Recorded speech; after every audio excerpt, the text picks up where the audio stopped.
Okay, so here it says find a third degree polynomial.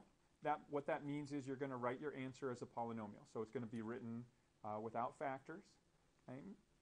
And you have real coefficients that have given zeros.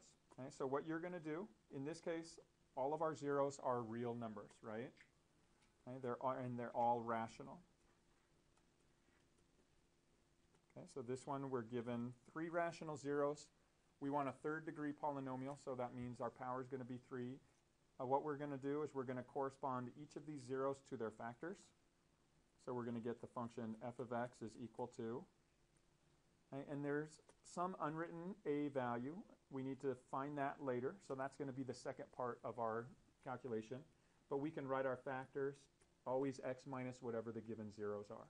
So if we have a 0 at 4, we have a 0 at 3, and we have a 0 at -5, so x minus a -5 becomes a +5. Okay, so this is the portion of our equation that we can get just by looking at those zeros. Okay, are there any questions on that part before I move on to show how to find the a value? All right. So the second part of what we want to do here is we want to know what goes here, what goes in this leading coefficient. And the way that we're going to do that is we're going to use this function notation right here. So each of these problems you see has a function notation.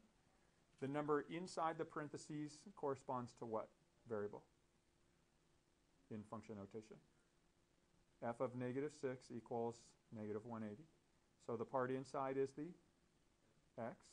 So what we're going to do is we're going to take -6, and everywhere there's an x, we're going to substitute -6 in. Okay, we have our a. We don't know what that is yet. And then what does the -180 represent? The x or the y? The y, the output. And so what we're looking at is this equation here, that an output of -80 occurs when x is -6 in this function. So what we can do is solve for a in this form. And that's going to give us what our leading coefficient has to be. Okay, so I'm going to use my calculator to do this. Okay, so I'll go into F2 Algebra tab, choose Solve.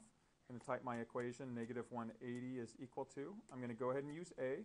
Remember, if you put a in the parentheses, it doesn't understand that that's the implied multiplication, so you have to explicitly multiply by the factor. And I'm just going to type in my numbers, -6 minus 4 times -6 minus 3 times -6 plus 5. I'm going to close off this setup, comma a, to allow the calculator to solve for that variable. And then when I hit enter, I get my solution of 2. So I know that a is going to be 2. So this is my function. Bless you. Okay, so once I have my function written as factors, the final thing that I need to do is what it asked me to do, which is find the polynomial. So I need to convert this into its polynomial form.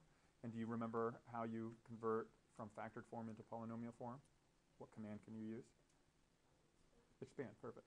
So if we go back into our calculator, we already have this here, or actually we'll have to rewrite it, but so we can take our F2 Algebra tab, select expand. We type in this whole function here, so 2 times the quantity x minus 4 times the quantity x minus 3 times the quantity x plus 5. Close that off.